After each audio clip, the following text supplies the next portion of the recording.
Boa noite, muito boa noite a todos. Sejam muito bem-vindos ao nosso estudo, ao nosso encontro ao vivo do estudo do NEP, nesse resumo do que for estudado no mês de outubro, esse ano de 2025. Satisfação revê-los desde já nesse nosso encontro mensal, em que vamos abordar então o estudo da carta de Paulo aos Romanos, pelo NEP V de Jesus, o nosso núcleo de estudo e pesquisa do Evangelho.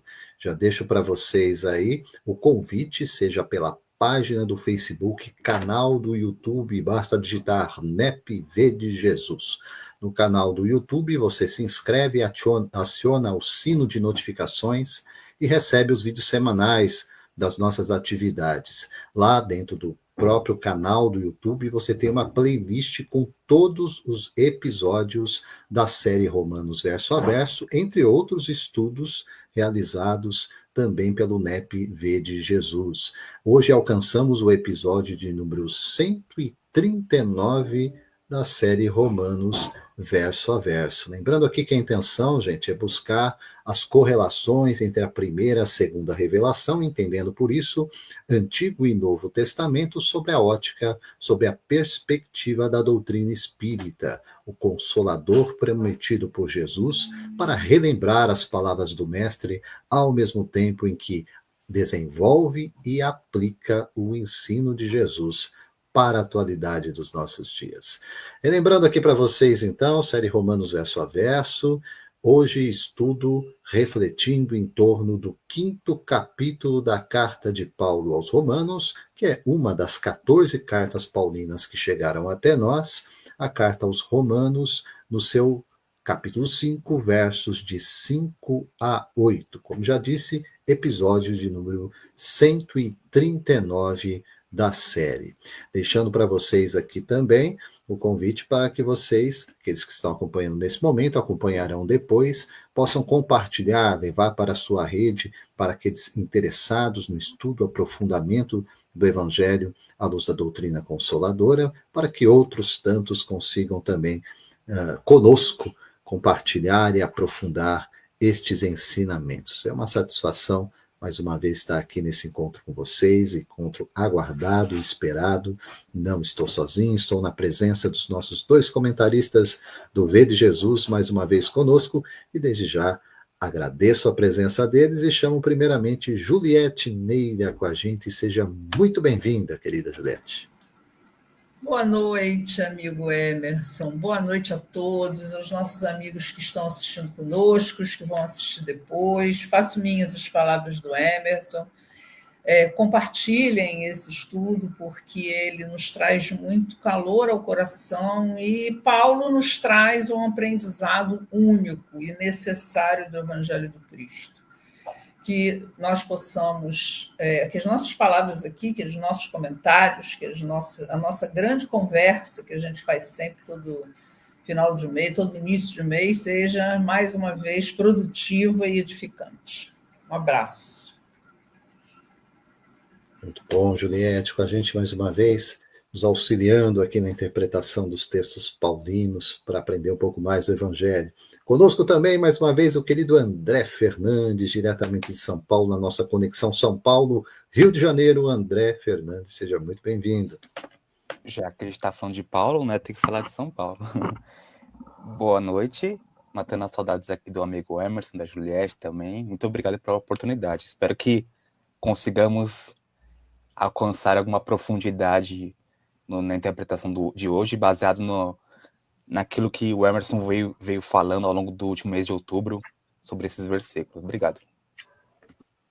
Muito bom, André. Sim, nós vamos procurar aqui nessa hora que temos de conversa, de reflexão conjunta, todos no mesmo sentido, né? De aprendizado, de aprofundamento, de melhor entendimento dessas lições. Nós sabemos que Paulo é sempre um desafio, né?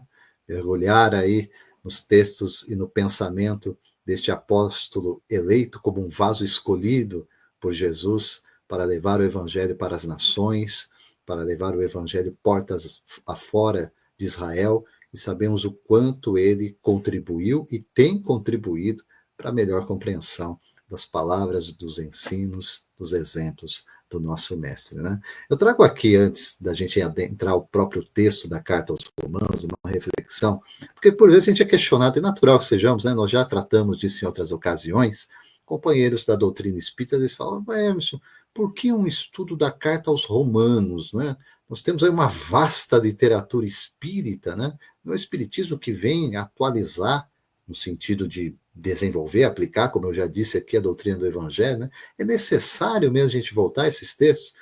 E assim, eu poderia, por exemplo, mencionar o próprio Allan Kardec no trabalho da codificação, na Revista Espírita, em 1863, ele vai citar, a partir do ensino dos espíritos, uma comunicação do espírito Vianney, tratando sobre Paulo como precursor do espiritismo.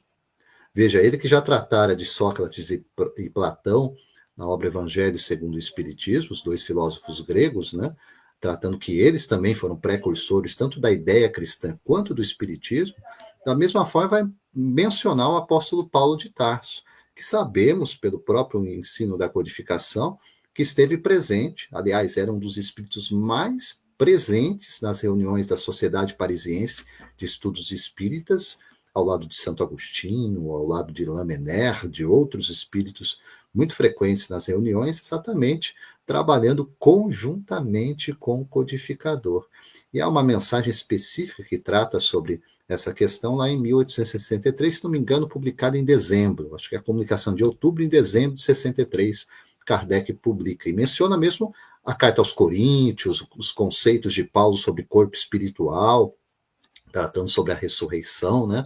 Explicando no detalhe outros e tantos pontos que anteciparam a doutrina espírita já desde as páginas do Novo Testamento. Mas eu menciono aqui também uma outra mensagem que hoje me passou em mãos aqui, eu relembrei, né? Que está aqui na obra Kardec Prossegue, mas que tem a ver também com o livro Amor e Sabedoria de Emmanuel. Aqui menciona a página 21, segunda edição, editora Calvário, né? Uma mensagem psicografada por Chico em 13 de março de 1940, livro Amor e Sabedoria de Emmanuel, em que é o próprio Emmanuel, por Chico, que vai trazer uma mensagem intitulada Paulo de Tarso e Emmanuel, que vai recapitular a situação do senador Públio Lentulus. O encontro específico que Públio teve com Paulo de Tarso foi um encontro especial e que abriu um clarão na mente do Emmanuel, à época, como senador Públio Lentulus, só de observar a ação do homem Paulo de Tarso. Depois, espiritualmente, é claro, eles vão se reencontrar. Ele dá a entender claramente aqui que Paulo foi um dos espíritos que o acolheram no seu retorno ao mundo espiritual e lhe dará um direcionamento a partir daí nas suas reencarnações a partir desta em Roma como senador, né? Então há toda uma conexão, há toda uma ligação de Emmanuel e Paulo de Tarso. E é o próprio Emmanuel que vai reafirmar nessa comunicação, dizendo abertamente para a gente, lede as cartas de Paulo e meditai. Essa é uma das frases de Emmanuel lá. E termina ainda a mensagem dizendo assim, luzeiro de fé viva, Paulo não pode ser esquecido em tempo algum. Seu vulto humano é de todo homem sincero que se toque de amor divino pelo Cordeiro de Deus. Finaliza. Lede-o sempre e não vos arrependereis. Como esse é um arrependimento que eu não quero ter, vamos lá estudar. Carta de Paulo aos Romanos, a partir do pensamento de Paulo, anotado pelo escriba Tércio, nós temos a sequência de versos que eu vou trazer para vocês, a partir do verso de número 5, do 5º capítulo da Carta aos Romanos. Paulo transmite o seguinte pensamento. E a esperança não traz confusão, porquanto o amor de Deus está derramado em nossos corações, pelo Espírito Santo que nos foi dado. Essa mesma mensagem, ou essa mesma instrução, orientação na Carta aos Romanos, na tradução da Bíblia de Jerusalém, essa que eu acabei de ler é João Ferreira de Almeida, tradução Almeida corrigida e fiel, nós temos esse mesmo verso 5 assim. E a esperança não decepciona, porque o amor de Deus foi derramado em nossos corações pelo Espírito Santo que nos foi dado. Vamos começar por aí como uma introdução e a gente vai depois esmiuçar os outros 3 versos que temos na sequência desse estudo. Quero ouvir primeiro a Juliette, depois o André na sequência. Juliette, à vontade. Quando você estava falando de Paulo, eu lembrei de Emmanuel imediatamente, né? Porque se você for no Fonte Viva, Pensamento e Vida, toda a coleção Emmanuel cita Paulo e trabalha com Paulo. Caminho, Verdade e Vida. Caminho, Verdade e Vida, a maioria dos versículos que são tópico de análise são das cartas de Paulo. Paulo escreveu 3/4 do Novo Testamento. Como que a gente não estuda Paulo para entender o Evangelho? Ele facilitou a vida da gente. Sem Paulo, entender o Evangelho e, consequentemente, estudar a doutrina espírita através da codificação ficou mais difícil, né? Na minha visão. Então, sem Paulo, acho que, inclusive, ele diz isso nessa mensagem que você leu, né? Sem Paulo, o Evangelho, Paulo foi a flor do Evangelho, né? É muito bonito, né? Então, acho que a gente tem que estudar, sim, não só Paulo, mas tudo que ele fala e toda a Bíblia, enfim. Vamos lá, o nosso versículo. A esperança não traz confusão, porquanto o amor de Deus está derramado em nossos corações pelo Espírito Santo que nos foi dado.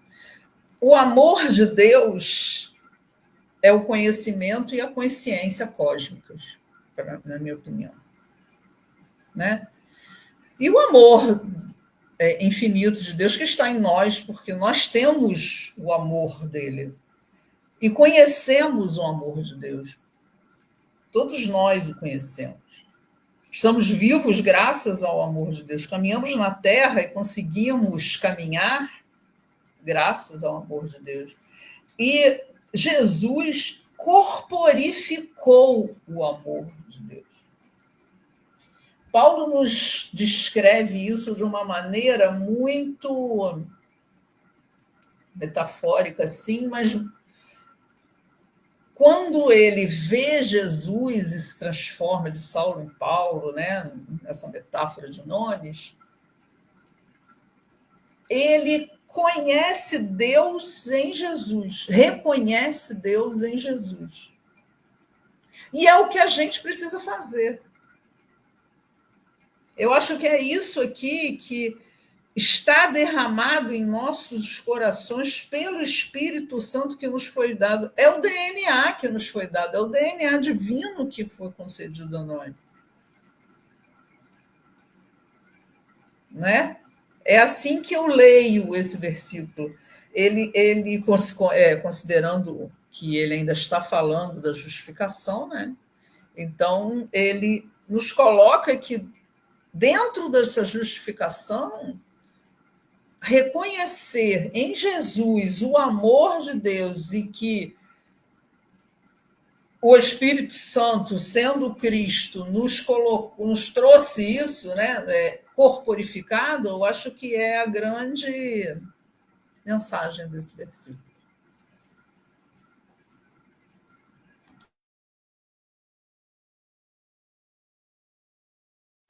Sim, eu só quero fazer aqui um adendo antes do André vir com um comentário. A Juliette usou uma expressão que eu entendo assim, se a gente tivesse que traduzir o que Paulo trouxe de diferenciado no seu ensinamento, acho que tem uma expressão breve, mas de uma profundidade ímpar, que é uma expressão que Paulo praticamente usa em todas as suas cartas, todas elas, que é a expressão Deus em Cristo. Deus em Cristo. Se eu entendo o cerne, a essência desse pensamento, eu vou concluir que, de fato, tudo que Paulo comunica a partir de Deus passa por Cristo.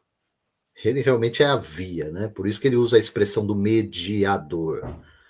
Porque como nos falta essa percepção, essa sensibilidade para lidar com o divino, com o sagrado, né? Quer dizer, qual que é o elemento pelo qual eu me identifico humanamente diante de Deus? Cristo. Cristo se fez homem a partir de Jesus, e em Jesus eu reconheço a humanidade plena. Então, assim, quando eu compreendo essa expressão Deus em Cristo, mesmo o uso de expressões pouco comuns na doutrina espírita, como mesmo a expressão Espírito Santo ou Santo Espírito, que às vezes cria um certo embaraço mesmo, e não deveria criar, porque o próprio Emmanuel já esclareceu para a gente, você pega a obra Consolador, e tem uma definição lá do Espírito Santo, né? Ele vai dizer o quê? Os espíritos santificados no amor e na sabedoria que cooperam com o Cristo desde os primórdios da humanidade. Quer dizer, o irmão está fazendo o quê? Ele está retornando lá em Gênesis. Em Gênesis. Para falar lá em Deus, então, né? Quando fala do ato da criação, fala que eles moldaram esse mundo.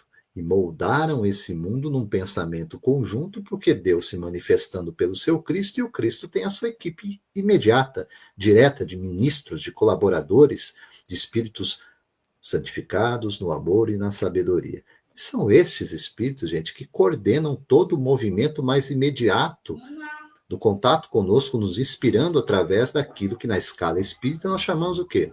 Os bons espíritos, os espíritos mais próximos de nós, os familiares, o nosso próprio anjo guardião, dentro dessa hierarquia espiritual que nós compreendemos. Então, percebo que com tudo isso está muito bem irmanado, né? Tudo muito bem presente. Então, já vou passar aqui para o André, mas, para mim, a ideia que inspira o quinto verso tem a ver, muito a ver com proteção. Tem muito a ver com esse acolhimento da espiritualidade para que a gente caminhe em confiança. Vamos lá, André. Bom, até onde eu alcancei, né, quando a gente olha esse versículo com os olhos do Espírito, é como uma janela que se abre e a gente começa a compreender a força transformadora do amor divino dentro de nós, né? Muito mais do que fora, dentro de nós, né? A minha tradução tá mais similar à que o Emerson leu da Jerusalém, porque ele fala assim: a esperança não nos decepciona, né? Ou como tá aqui, né? Não traz confusão, enfim. Mas aí eu pensei, por que ela não decepciona? Porque eu entendo que essa esperança de que Paulo fala não é uma simples expectativa humana, não é esperar que as coisas aconteçam como a gente quer.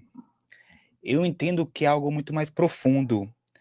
Eu entendo que é uma confiança viva em Deus, é uma certeza íntima de que tudo o que vivemos, inclusive as dificuldades, as provas, as perdas, enfim, a vida como um todo, né? Tudo tem um propósito educativo, redentor para o nosso espírito. Então, a esperança verdadeira é aquela que nasce da fé amadurecida. É a fé que já compreendeu as leis que regem a vida, que sabe que nada acontece por acaso, que mesmo a dor tem um sentido e que o amor é o destino final de todos nós. Por isso que ela não engana, não decepciona, né? Não traz confusão, como tá no versículo da Almeida que o Emerson trouxe, né? Porque está firmado nas verdades eternas do Espírito. E depois a gente vê que Paulo fala, né, segundo aqui a minha tradução, ele fala assim, ó, porque o amor de Deus foi derramado em nossos corações. Já que eu me chamou a atenção a expressão derramado, foi derramado, né? Porque a gente vê que não foi pingado, nem colocado, mas derramado. Eu acho que traz uma ideia de abundância, de um transbordar. É o amor de Deus que é a própria energia divina e essa força que sustenta o universo inteiro, e ela flui sobre nós de forma constante, como essa cascata. Mas nem sempre nós conseguimos sentir esse amor. Ele está sempre presente, mas o nosso coração, às vezes, ainda muitas vezes fechado, como muitas vezes é o nosso caso, né? ou distraído, ou endurecido pelas dores, pelas ilusões do mundo, né? Deixa de perceber esse amor. Mas à medida que nós nos purificamos, que aprendemos a perdoar, a servir, a compreender, os canais da nossa alma se abrem e esse amor começa a circular dentro de nós. E quando isso acontece, algo muda profundamente. Nós passamos a ver as pessoas com outros olhos, a reagir com mais calma, a sentir com mais compaixão. Então é o amor de Deus agindo através de nós, né? E ele completa dizendo, né? Pelo Espírito Santo que nos foi dado. A primeira interpretação que eu alcancei foi essa, baseado na questão, na chave interpretativa que o Emmanuel trouxe, como o Emerson trouxe pra gente, né? Espírito Santo sendo essa pleiade de espíritos superiores, né? A gente geralmente chama de mentores, né? Espíritos elevados que nos dirigem, enfim, né? Inclusive também André Luiz faz referência ao Espírito Santo no livro Espírito da Verdade. O próprio Emmanuel repete a definição no Paulo Estevam, na nota de rodapé, enfim. Mas a gente vê que Paulo fala assim, ó, pelo Espírito Santo que nos foi dado. Aí eu pensei assim, talvez uma outra possibilidade de interpretação, além dessas que já foi dita aqui, que o Emerson trabalhou ao longo do mês de outubro com a gente nas lives, né? Talvez seja que esse Espírito Santo seja a presença divina que habita em cada um de nós. Seria uma outra interpretação possível, na minha opinião, né? É um sinônimo, né? Da centelha divina que nos liga ao Criador. É a voz interior da consciência que nos inspira, que nos orienta, que nos chama à elevação. Então, quando nós estamos sintonizados com o bem, com a oração, com o estudo, com a caridade, é como se esse espírito, né, essa porta de entrada, vamos dizer assim, né, falasse mais alto dentro de nós, né? Então, não necessariamente eu entendo que é algo que está fora, né? Mas muitas vezes é algo que está dentro, né? É o ponto de comunhão com o Pai. E é por meio dele que o amor de Deus se manifesta. Então, eu entendo que esse versículo é, na verdade, um resumo de todo o caminho espiritual. Então, a gente vê que a fé nos aproxima da verdade, a esperança nos sustenta nas provações, e o amor, aqui o amor divino, né, o amor ágape, nos transforma por dentro. E quando esse amor é realmente sentido, nós deixamos de amar apenas com um sentimento e passamos a amar com o espírito como um todo, digamos assim, né? Não é mais um amor que busca algo em troca, mas um amor que doa, que compreende, que serve, é um amor que liberta. E esse é o sentido mais profundo, meu entendimento, do que Paulo quis dizer, né? Ele quis dizer que, então, a esperança não decepciona porque ela se apoia nesse amor vivo e real de Deus, que habita dentro de nós. Quando nós aprendemos a senti-lo, tudo muda. A dor se torna aprendizado, a solidão se transforma em recolhimento, e a vida ganha um significado maior.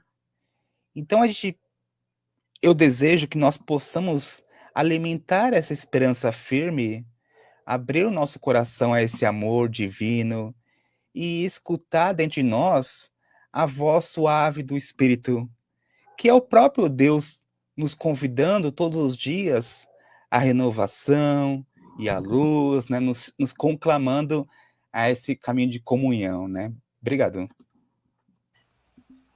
Muito bom, André. Eu diria que não só é complementar essa interpretação, como ela é necessária mesmo para o entendimento do que Paulo está dizendo. Entendemos aqui que Paulo não deixou de ser um doutor da lei, com profundo conhecimento em Moisés e os profetas, e se você for perguntar dentro do pensamento hebraico, vai se entender que essa manifestação de Deus diretamente junto às suas criaturas é uma expressão do seu Santo Espírito. ou do seu Espírito Santo, conforme a teologia cristã vai nos trazer, né?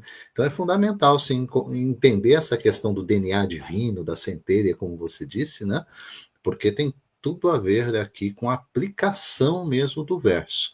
Então, sim, nós temos um apoio, uma sustentação, por assim dizer, externa, que é aquela que vai nos inspirar, que vai nos intuir, que vai nos direcionar no caminho, mas eles não fazem isso no vácuo, né? Existe uma identificação, e essa identificação é exatamente a nossa condição de filhos.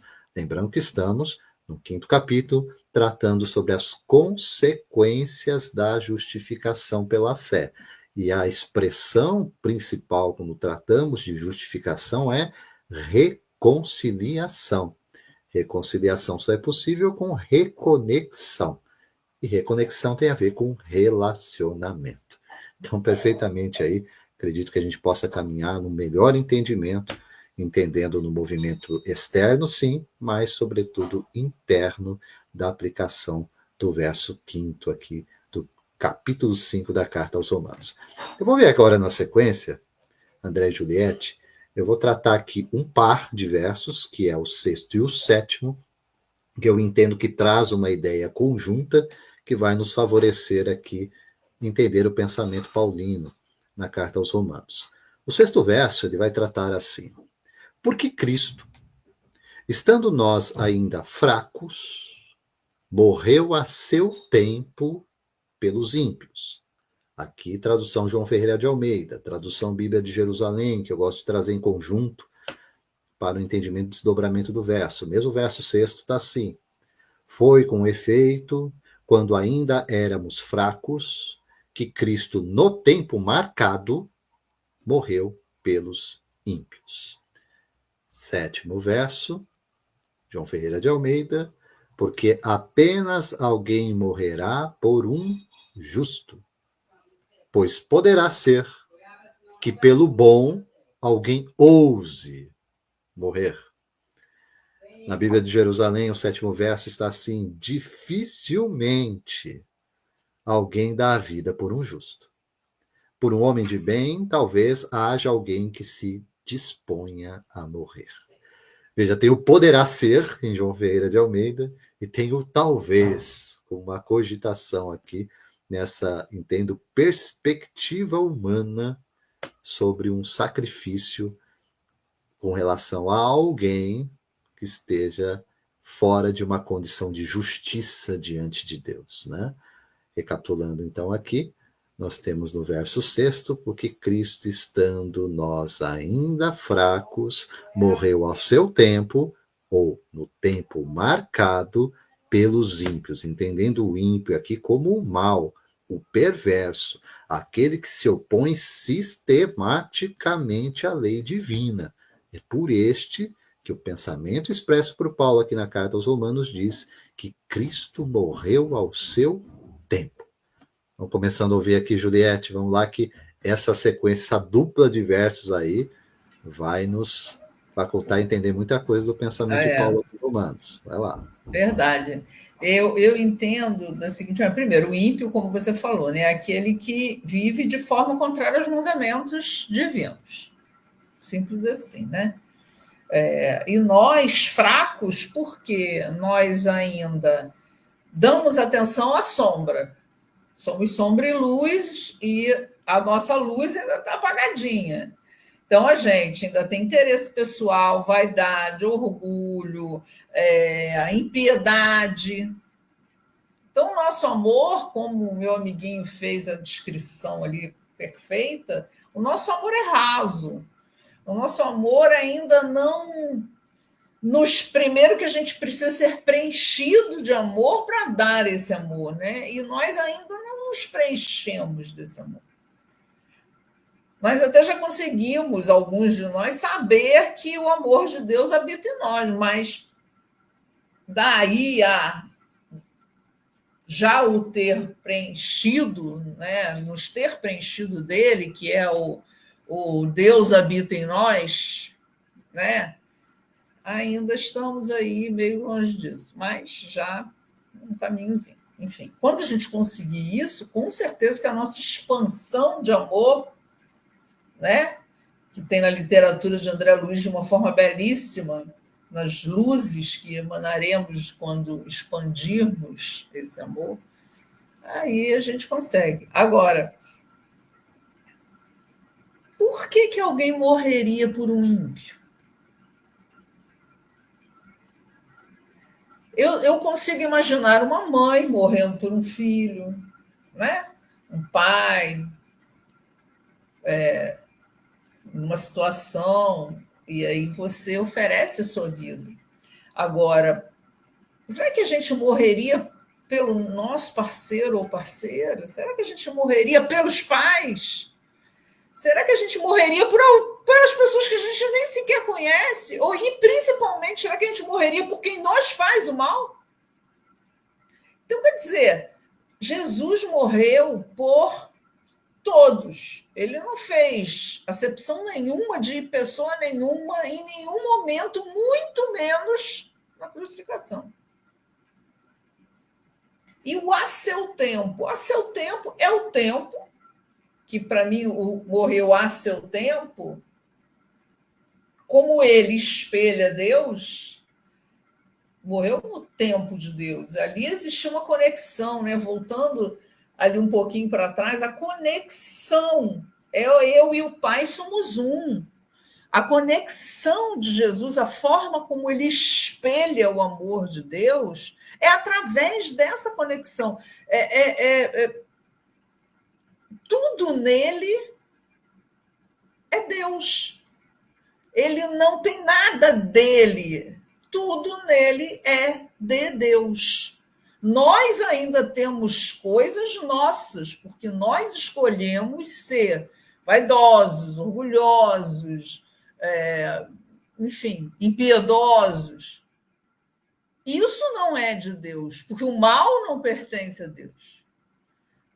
Tudo que Jesus espelhava era de Deus. Então, o tempo que ele morreu, né, no Getsemane, ele afasta de mim esse cálice, mas que seja feita a tua vontade.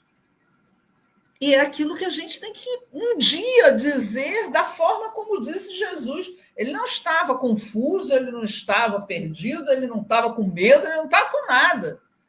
Ele estava ali numa conexão infinita com o Pai. E ia conversando com ele, afasta de mim este cálice, caso seja possível. Mas se não, é a tua vontade. Então, o tempo, para mim, é o tempo de Deus. Nós passamos por tantas coisas ainda no mundo de expiações e provas, né?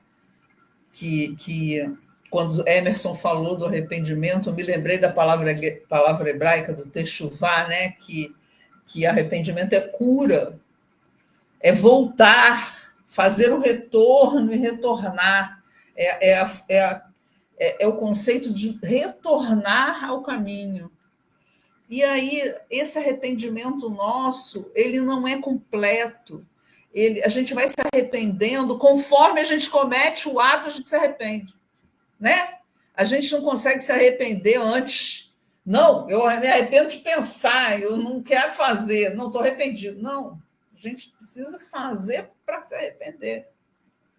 Jesus não tinha essas questões. Jesus era o Cristo, daí o modelo e o guia.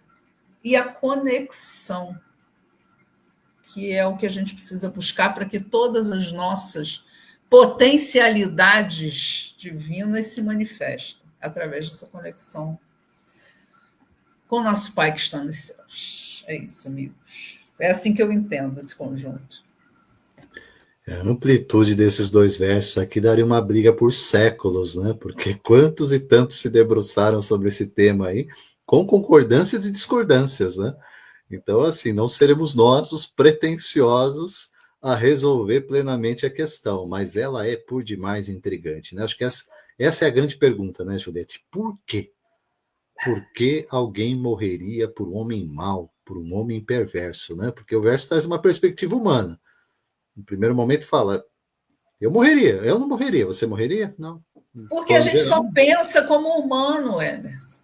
A gente não consegue nem imaginar o ato de Jesus, porque a gente não consegue imaginar o amor dele por nós. por uma humanidade, né? Eu estou falando até de mim, mas porque eu não consigo, eu acho que palavras como, vocês sabem que eu venho de uma linha evangélica e tal, e eu passei a minha infância ouvindo transbordar o amor, o preencher de amor para transbordar. Gente, a gente já está há milênios disso. Sim. Sim, e assim, basicamente, como é que funciona a nossa cabeça? No sentido, o que eu ganho com isso? É mais ou menos isso que a gente pensa quando coloca Jesus nessa questão e tenta entender por que Jesus fez. O que ele ganharia com isso? Na verdade, a questão aqui não é ganho, né? Eu quero ouvir o André antes disso, porque aí a gente vai ampliar um pouco mais esse entendimento. Vamos lá, André, fica à vontade. Eu entendo que quando a gente lê esse versículo, nós podemos sentir a profundidade do amor divino que Paulo tenta nos mostrar, né? Por mais que a gente não consiga alcançar como a gente está conversando agora, né? Nossa compreensão é muito rasa. Mas ele fala de um Cristo que se entrega não por aqueles que já eram bons, não por aqueles que já compreendiam o seu evangelho, mas por nós, né? Quando nós ainda éramos fracos, imperfeitos, ignorantes no verdadeiro caminho espiritual, né? Então a gente vê que Paulo começa a falar aí, né, dessa fraqueza, né, de quando éramos fracos. E é uma fraqueza que não é uma fraqueza física, evidentemente, é uma fraqueza da alma humana que ainda está em aprendizado, né, através das múltiplas existências, múltiplas reencarnações, né? É a fragilidade do espírito que luta contra as suas paixões, que tropeça nos próprios equívocos, que ainda está aprendendo a amar, né? Então Cristo veio exatamente nesse momento, no tempo da nossa imaturidade, e ele não esperou que fôssemos perfeitos para nos amar. Ele nos amou para que aprendêssemos a ser melhores. E isso é o amor na sua forma mais pura, o amor que se oferece antes que o outro o mereça, né? Então, esse é o amor que não calcula, que não impõe condições, que não pergunta você merece. É o amor que simplesmente se doa, porque sabe que só o amor pode curar, que só o amor pode elevar, pode transformar, né? E ele fala, né, que Cristo morreu a seu tempo, né? É como a Juliette falou, tudo no plano divino acontece no tempo certo, no tempo adequado. E Jesus veio no momento exato em que a humanidade estava pronta para receber o exemplo supremo do amor, da renúncia. Mas esse a seu tempo também pode ser entendido, de novo puxando para dentro de nós, né? Como um Cristo que morre a seu tempo em cada coração, no instante em que começamos a compreender o valor da entrega, da paciência, do perdão. Então, toda vez que vencemos o orgulho, que silenciamos a ofensa, que estendemos a mão quando seria mais fácil virar o rosto, Cristo está morrendo simbolicamente diante de nós, ou melhor dizendo, né, ele está vivendo através de nós, né? Nos convidando a participar da sua cruz redentora, não como sofrimento, né, mas como uma libertação. E ele conclui falando que pelos ímpios, né? E até já foi dito aqui, né?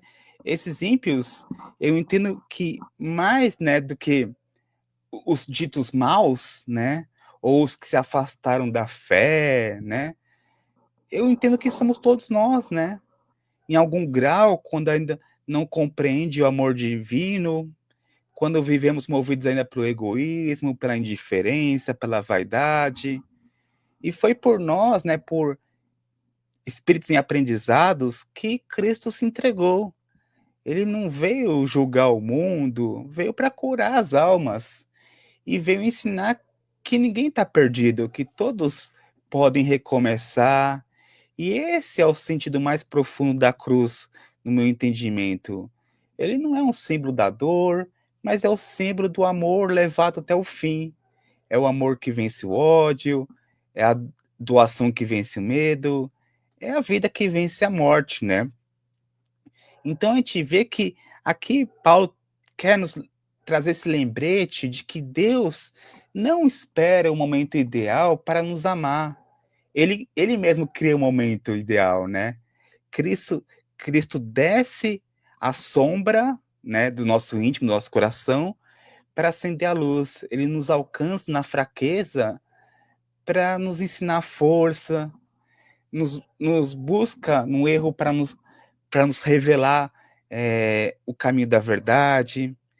E se ele nos amou quando ainda éramos frágeis, então também somos convidados a amar os que ainda não sabem amar ainda, né? A gente vê hoje em dia tantas pessoas que são condenadas por ditos cristãos, né? Que querem a morte desses ímpios atualmente, né? Esquecendo que nós também, se hoje somos um pouco menos ímpios, né? Um dia fomos mais, né? E recebemos esse amor do alto, da espiritualidade, de Jesus, de Deus, enfim, para que nós pudéssemos nos reerguer, né? Então, será que também não nos é conclamado, nós temos esse amor ainda a esses irmãos que ainda não sabem amar, né? Que a compreender os irmãos que ainda estão tropeçando, não que nós também não estejamos, mas outros que talvez estejam tropeçando de modo mais escandaloso do que nós, né? A perdoar os que ainda não despertaram, né? Que ainda não estão nesse momento como nós, né? Então, quando nós fazemos isso, nós deixamos que o Cristo nasce dentro de nós, né? Que é o mais importante, mais do que Cristo nascer todo dia 25 de dezembro na manjedoura, é nascer no nosso coração, né? E o mesmo Cristo que amou a humanidade em sua fraqueza, agora ama através de nossas mãos. Eu acho que esse é o grande convite que a doutrina espírita nos faz, né? Quando nos convida a viver Jesus como nosso guia e modelo, né? Ver de Jesus, como o nome do nosso NEP aqui, né? Nas nossas palavras, nossas atitudes, nosso respirar, enfim, nosso dia a dia. Então, a gente tem que se inspirar com as lições trazidas por Paulo, né? Como vocês disseram no começo, aprender com Paulo, né? Que a gente seja inspirado a amar sem exigir perfeição, a servir sem esperar recompensa, a confiar no tempo certo de Deus, porque no momento certo, no momento exato, né, a seu tempo, o amor sempre vence, né? E depois no versículo seguinte, é uma continuação, evidentemente, né, que por isso que o Emerson trouxe e contou pra gente, né, que ele fala que que Paulo está nos levando a refletir sobre a grandeza do amor de Cristo, mas pela via do contraste humano. Então ele nos faz enxergar que o amor comum, o amor humano, tem limites. As pessoas em geral até podem admirar um homem justo, aquele que cumpre as leis, que age corretamente, mas dificilmente se sacrificariam por ele. Talvez se a pessoa for boa, no sentido mais afetivo, mais compassivo, alguém até se arriscasse, né? Mas mesmo assim é algo raro. Paulo está dizendo para a gente que, em outras palavras, que o amor humano, por mais nobre que seja, costuma ser seletivo, condicionado. Nós amamos quem nos faz bem, quem nos inspira, quem nos toca o coração. Mas o amor de Cristo não é assim. O amor divino, a qual Cristo espelha, né? É diferente. Ele é incondicional, é universal, ele é redentor. Quando a gente olha pela ótica espiritual, esse versículo é como se fosse um espelho que nos faz perceber a diferença entre o amor terreno e o amor celeste. O amor humano, né, o nosso amor, é aquele que mede, que calcula, que escolhe. Já o amor divino, que é o amor ágape, né, que o Evangelho fala, é o amor que simplesmente ama. Enquanto que o homem pensa, essa pessoa merece meu sacrifício? O Cristo pensa, essa alma precisa do meu amor, né? Eu lembro, até lembrando a frase da Madre Teresa de Calcutá, né, que Agora, eu não sei a frase exata, mas ela fala mais ou menos uma coisa assim, né? Que os maus precisam, os bons precisam nós. Depois eu vou lembrar a frase, né? Mas ele fala dessa diferença entre os bons e os maus, e como que os maus precisam do nosso amor, né? Quanto que atualmente tem visto tanto julgamento, a gente está numa semana muito difícil no Brasil, né? Em que eu tive irmãos se equivocando, outros ficando felizes com a queda de outros irmãos, né? Com a morte de outros irmãos, como se isso fosse a solução, né? Então, é, é justamente essa distância entre o que nós somos e o que ele é, né, que revela a grandeza do Evangelho. O amor de Jesus não esperou que fôssemos bons para nos amar. Ele nos amou quando ainda estávamos perdidos, frágeis, distantes da luz, nas sombras, né? E esse versículo nos convida, portanto, a sair da lógica do merecimento e adentrar na lógica da compaixão. É um chamado para o nosso amor que vai além da simpatia, além da afinidade, e se transforma em serviço, compreensão, em perdão. Então é isso, que nós possamos aprender com Cristo a amar sem esperar retorno, a compreender sem julgar, a estender a mão, mesmo quando os outros ainda não compreendem aquele gesto, né? Porque é assim que o amor divino se manifesta, não pelo que o outro é, mas pelo que o outro pode vir a ser, né? Então nós que se achamos detentores de uma doutrina tão preciosa, tal, que façamos jus ao que já sabemos, né? E façamos esforços para viver de acordo com esse amor exemplificado pelo Cristo, né? A qual um dia nós vamos conseguir viver na integralidade. Evidentemente que no momento, como vocês já disseram anteriormente, né? A gente ainda tem um pouco de dificuldade, né? Nossa, aí tem muito baseado nas recompensas, numa troca, né? Nem que seja um lugar ao céu, um bônus horas, né? Enfim, a gente ainda busca uma recompensa, mas aos pouquinhos a gente tá treinando a amar e um dia a gente vai conseguir, vai se tornar um hábito, tal como respirar, né? A gente vai simplesmente amar sem pensar, né? Enfim, obrigado.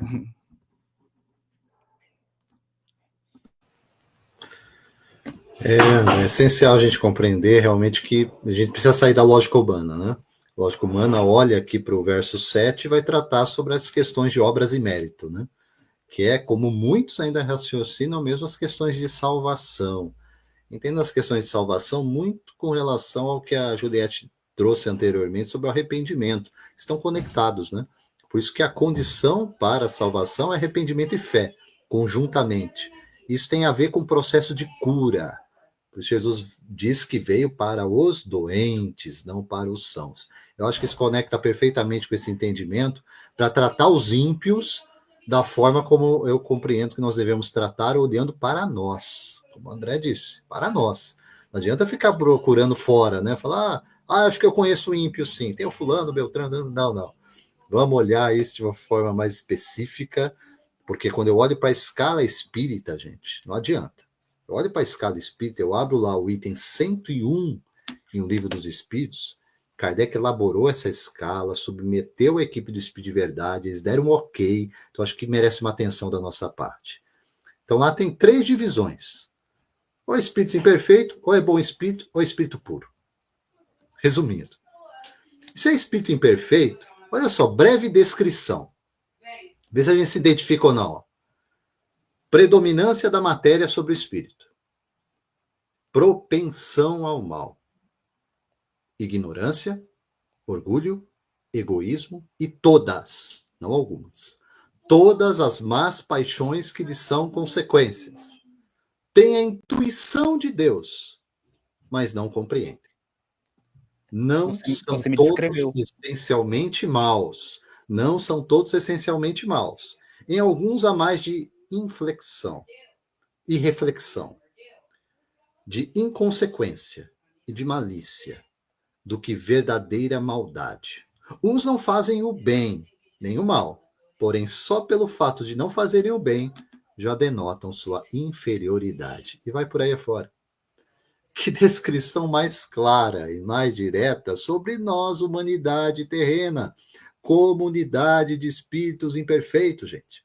Nós estamos falando de mais de 8 bilhões de reencarnados e na atmosfera terrena, segundo Emmanuel por Chico, faz vezes 3. Nós estamos falando mais de 20 bilhões de almas que se encontram nessa condição. Capítulo 3º da Carta aos Romanos diz o que para a gente? Todos, não alguns, uma parcela disso. Todos pecaram, no sentido de que todos se desviaram, todos se extraviaram e destituídos estão da glória de Deus. A partir daí, gente, como não olhar esse sacrifício de Jesus como uma oferta gratuita e misericordiosa em favor de cada um de nós individualmente para essa coletividade de espíritos? Somos todos nós debaixo dessa mesma tutela e desse amor divino que nos visita a partir da experiência única de Jesus conosco, né? Então, de fato, no nosso raciocínio humano, eu vou procurar, merece ou não merece? Se merecer, eu posso até pensar em perder alguma coisa por isso. Morrer mesmo, como o Juliette falou, de repente por um filho, de repente por uma esposa, sei que eu me oferte em sacrifício, deveria, nesse sentido mesmo, me ofertar em sacrifício, com todas as dificuldades e limitações humanas, mas faríamos isso. Agora, por alguém que sequer eu conheço, sequer eu tive um contato, um relacionamento, sequer sabe meu nome direito, não sabe o que eu gosto, eu não gosto. Bom samaritano, né, Emerson? Sim, quer dizer, esse sentido da renúncia, da oferta sacrificial, é tudo isso que representa Jesus como nosso modelo. E olha, se é modelar esse tipo de amor, se é modelar esse tipo de humanidade, percebamos, né? Porque às vezes a gente identifica essa questão da morte de Jesus e fica questionando, né? Ah, será que Deus não poderia usar um outro meio? Teria realmente que Jesus morrer nessa condição, né? E a gente percebe que há um plano por trás de tudo isso, pensado antes mesmo da fundação do mundo. Tem uma expressão muito clara no Novo Testamento, de forma geral. João usa essa expressão, Pedro usa essa expressão, Paulo usa essa expressão, para dizer que o Cordeiro de Deus, representando claramente Jesus, João Batista o anuncia dessa forma, o Cordeiro de Deus foi imolado antes da fundação do mundo. Significa dizer, gente, que essa oferta em sacrifício antecede mesmo a existência de um mundo material.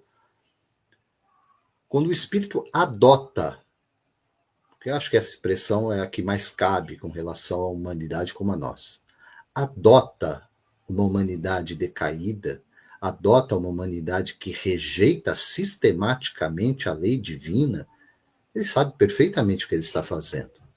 E sabe perfeitamente que o caminho vai ser doloroso, vai ser difícil, não tem facilidade alguma nisso.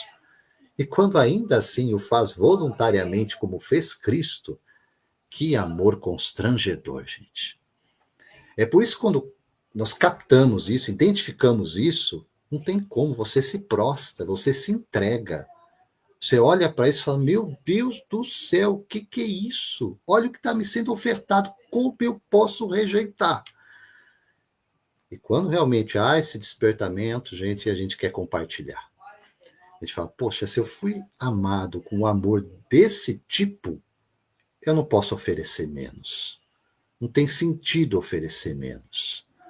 É claro que há a nossa dificuldade para viver isso, todas as dificuldades, todas. Mas sempre bate na nossa consciência assim, ora, se eu pertenço a essa comunidade de espíritos que se rebelaram e rejeitaram a lei divina, se hoje eu encontro algum nível de despertamento para algo diferente, aquele que está na retaguarda precisa da minha mão estendida. Não da minha condenação. Porque condenados todos nós já estávamos. Todos nós já estávamos. Como Deus respondeu a isso? Nos mantendo na condenação? Não, vindo ao nosso encontro para nos libertar desse cativeiro. Então eu entendo que a partir daí a mensagem do Evangelho passa a ter um sentido diferente daquele que de repente ainda nós continuamos meio iludidos naquele sentido que basta conhecer. Lógico que é importante ouvir a mensagem, é importante entender a mensagem, é importante repassar, ensinar a mensagem, mas nós nunca, gente, nunca nos movemos de onde estamos para onde pretendemos chegar no sentido de processo evolutivo, simplesmente porque eu não sabia, passei a saber. Pelo contrário, isso pode complicar muito mais a nossa situação, né? Porque quando eu passo a saber, eu tenho entendimento, eu passo a saber por que errei, a minha consciência está mais sensível a isso, e cada deslize tem um peso maior. Agora, eu sempre mudo de uma condição para outra quando, além do conhecimento da lei, eu tenho a aplicação dela através da renúncia e da entrega em serviço. Quando isto acontece, de fato, eu estou entendendo Cristo na minha vida. E esse é o processo de todos nós. Paulatino, gradativo, doloroso, mas necessário. Vamos lá, gente, passando para o nosso verso que finaliza esse estudo profundo, hein? Profundo. Esse Romanos 5, 8 aqui está exigindo da gente um mergulho na própria consciência diante de Deus. Finaliza aqui, verso 8, capítulo 5, carta aos Romanos, Paulo transcrevendo para a gente o seguinte: mas Deus prova o seu amor para conosco em que Cristo morreu por nós, veja, uma afirmativa, tá? Cristo morreu por nós, sendo nós ainda pecadores. O verso 8 aqui, depois da tradução de João Ferreira de Almeida, da Bíblia de Jerusalém, traz: mas Deus demonstra seu amor para conosco pelo fato de Cristo ter morrido por nós quando ainda éramos pecadores. Vamos lá, Juliette, para finalizar, dentro desse pensamento da noite de hoje, o entendimento aqui do estudo da Carta aos Romanos, fique à vontade. Só fechando tudo aquilo que você falou, eu me lembrei de Alcione: meditar, viver, sentir e viver. Né? Não adianta a gente ficar sem o movimento, sem a ação. Né? Porque Cristo foi até a ação. Ele não ficou, ele não chegou, pregou, tal. Não, ele foi até o último, ele foi até o final. Ele nos mostrou tudo, ele nos deu tudo, ele entregou tudo, com a frase do momento. Né? E o versículo 8 nos diz o quê? Que Deus nos a oferta e sacrifício agradável a Deus, Jesus, o Cristo. Ele nos entregou o Filho amado para que a gente pudesse sentir, vivenciar, ver, né, com os nossos sentidos físicos e com o nosso coração, o amor de Deus através do Cristo. Porque ele não teria como nos mostrar esse amor sem ele. E nós, né, não caminhamos com ele, nós não convivemos com ele, mas eu fico imaginando muitas vezes ao longo do meu dia, eu imagino Pedro, João, André e outros que não eram os 12, mas aqueles que conviviam com o Cristo, o amor exalava dele. O falar, o olhar, isso está no Evangelho. Fala do olhar dele, fala da voz do Cristo. Então, nós podemos tentar. Quando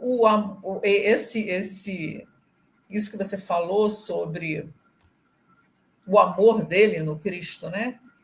É o preencher. Se a gente conseguir sentir e ser preenchido, é fácil você não sentir ódio daquele que sente ódio, né?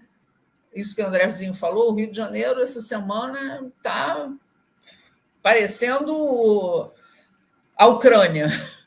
Enfim, e o que você tem visto e escutado é algo que, sei lá, se você não se equilibrar, o Cristo, o pouquinho do Cristo que está em você, vai embora. É o momento, é aqui, gente, é aqui, é no planeta de provas e expiações, como espíritos imperfeitos que somos, que a gente vai ter que sentir esse amor, ser preenchido dele e olhar para o nosso irmão que odeia, que mata, que assassina, seja lá de que lado ele estiver, com outros olhos, sem odiar, sem compreender, porque eu acho que o espírita hoje ele não consegue assistir essas cenas. Eu não entendo o porquê.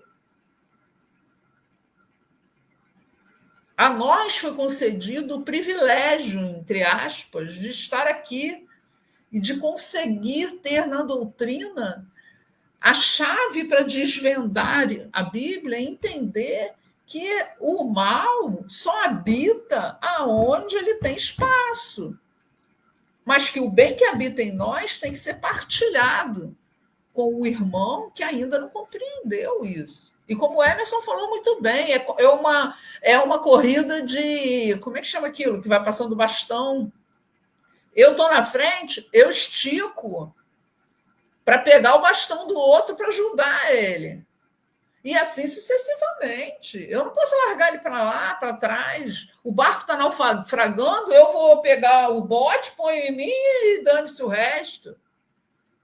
Não é esse o amor do Cristo. Não é isso que ele espera de nós. Não é assim que Deus nos enviou Jesus para nos dar o exemplo. Né? É olhar para os atos do Cristo e ver que aqui, em que Cristo morreu por nós, sendo nós ainda pecadores desviados do alvo, optantes pelo mal, espíritos imperfeitos, nessa descrição aí que se encaixa em todos nós que o Emerson fez. Então, se ele foi capaz desse ato supremo, que é morrer por pessoas que ele conhecia cada um de nós, né? Conhece cada um de nós, mas ele morreu por nós por sermos ímpios, pecadores. Porque se fôssemos puros, ele não precisava de nada disso. Né? E ele não precisava de nada disso, ele fez por nós. Ele, o nosso irmão mais velho, veio aqui, vem cá, gente, eu vim ajudar vocês, vamos lá? E é isso, a gente precisa compreender isso. Chegamos num momento, queridos, que é compreender ou não compreender, não dá mais tempo também de ficar meio que ali, vou deixar para a próxima, quem sabe na outra encarnação. Eu escuto isso aberto. Gente, é muito difícil para mim essa semana, então eu escutei isso de amigos espíritos. Está muito difícil para mim, vou deixar para a próxima. Né? Aonde será a próxima? Né? Então, vamos trazer para o nosso coração todo esse sacrifício do Cristo e lembrar, tirá-lo da cruz e lembrar dele caminhando entre nós, sorrindo, olhando para nós, ouvir a voz do Cristo nos nossos ouvidos, a nos dizer: vamos, meu filho, eu vim aqui por você. Vamos fazer juntos, eu estou aqui para te ajudar. É isso, é ouvir isso, e não ficar olhando para um crucifixo, vendo Jesus na cruz, sangrando com aquela coroa na cabeça. Porque não é esse o nosso Jesus. Aquele foi o grande sacrifício da carne, mas ele sacrificou muito mais por nós. E todos os dias ele está conosco, a nos olhar, a nos estender a mão, a nos abençoar. Então, eu acho que é isso que a gente precisa tirar desse pedacinho pouco, né? Porque isso aqui dá umas 3 lives, né, Emerson? Pelo menos. É isso, gente. Só para começar o assunto, né? 3 lives para a gente fazer a introdução de Romanos 5, verso 7 e 8. Vamos lá, André, para a gente fazer esse fecho, finalizando aqui a nossa live. Desculpa, mas você já pensou quando a gente chegar em Romanos 8?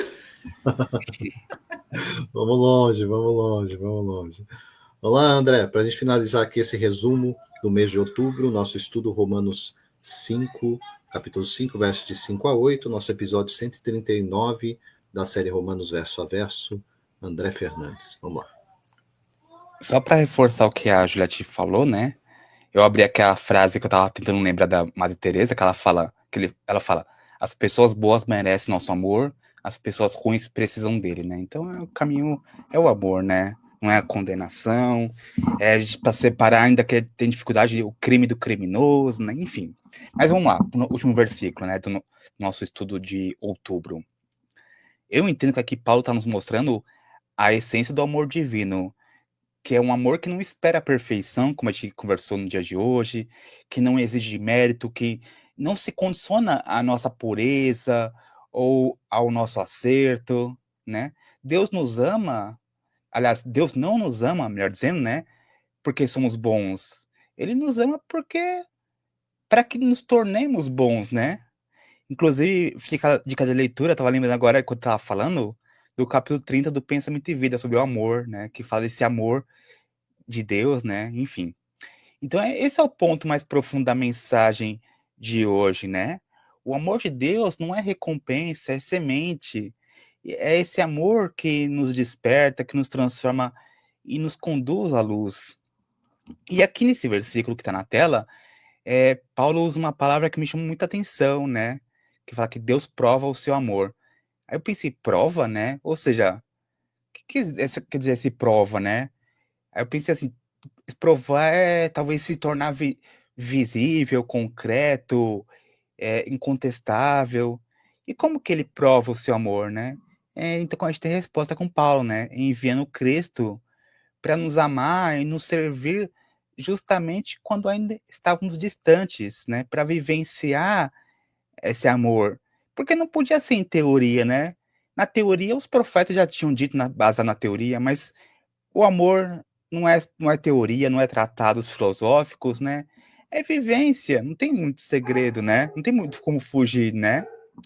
Então, Deus nos manda essa grande prova, né, que é Jesus, quando nós estávamos distantes, errando, tateando nas sombras da ignorância, né? Evidentemente que até hoje Cristo tenta nascer, né, do nosso coração. Para alguns já nasceram, evidentemente, né? Mas muitas vezes a gente continua matando, né? Toda vez que a gente opta pela indiferença, pelo egoísmo, enfim, por não acolher aquela pessoa que está na calçada, no semáforo, a gente ainda, infelizmente, opta por matar o Cristo, né? Que tenta viver dentro de nós. Mas é esse amor que não se cansa, que não desiste, que não se ofende com as quedas, enquanto que o amor humano se retrai diante da ingratidão, a gente vê que o amor divino se expande. E quanto nós, muitas vezes, perguntamos, essa pessoa merece nosso amor? O Cristo responde, né? Essa alma precisa do meu amor, né? Nem se pergunta. Entra naquele arquétipo do bom samaritano, né? Da parábola que Jesus exemplificou. Então a gente consegue perceber a diferença? Esse é o amor que desce ao sofrimento, que abraça a dor alheia, que ilumina até os corações mais endurecidos. É o amor que se entrega, não porque o outro é digno do amor, mas porque o outro é filho, é nosso irmão, né? E é esse amor que ainda hoje se derrama sobre o mundo. Então a gente vê que o sacrifício de Cristo não é apenas um acontecimento de um momento passado, mas é uma energia viva que continua agindo dentro de nós, chamando-nos à renovação. Então, cada vez que escolhemos compreender em vez de julgar, perdoar em vez de ferir, servir em vez de exigir, o Cristo renasce, nasce dentro de nós. E cada vez que uma alma desperta para o bem, é como se o Calvário se transformasse novamente na ressurreição. Então, nesse último versículo que o Emerson colocou para a gente, né? Eu entendo que esse convite a essa consciência de reconhecer que somos amados, mesmo em meio às nossas imperfeições, e que é esse amor, e somente esse amor, que nos conduz à verdadeira transformação. Então, que possamos aprender com Cristo a amar também os que ainda erram, a ver nas fraquezas humanas não um motivo de afastamento, mas um apelo à compaixão, porque é amando, assim como nosso modelo e guia amou, né, que nós começamos a provar em nós mesmos o amor de Deus, né, manifestar esse amor de Deus, para que esse amor de Deus nos preencha, assim como preencheu Paulo, né, esse amor que constrange, né, que nos leva à renúncia, enfim, né. Eu consegui alcançar isso no dia de hoje. Obrigado.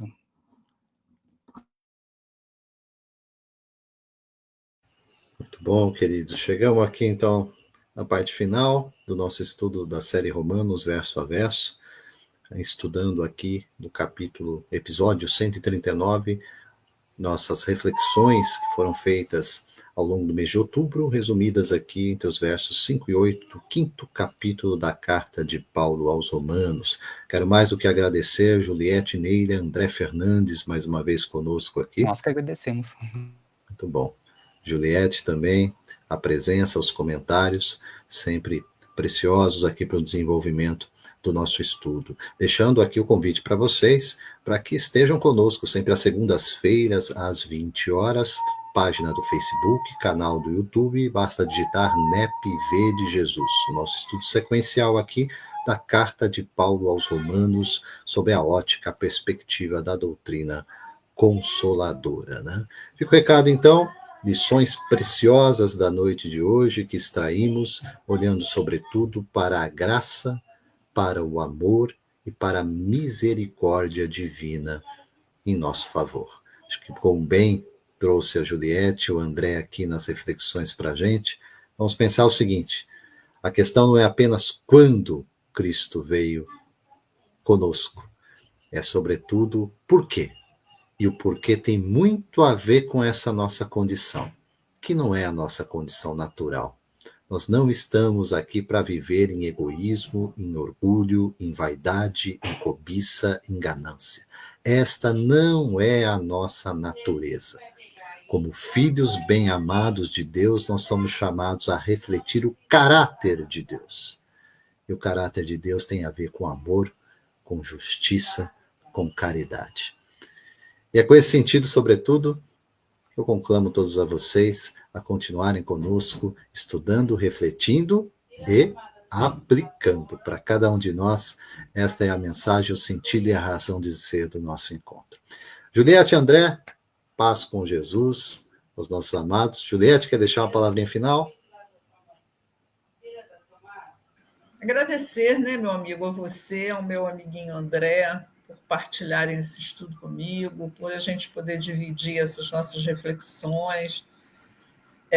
Lamento que a gente não tenha mais tempo, porque se não deixar, a gente fica aqui até amanhã, né?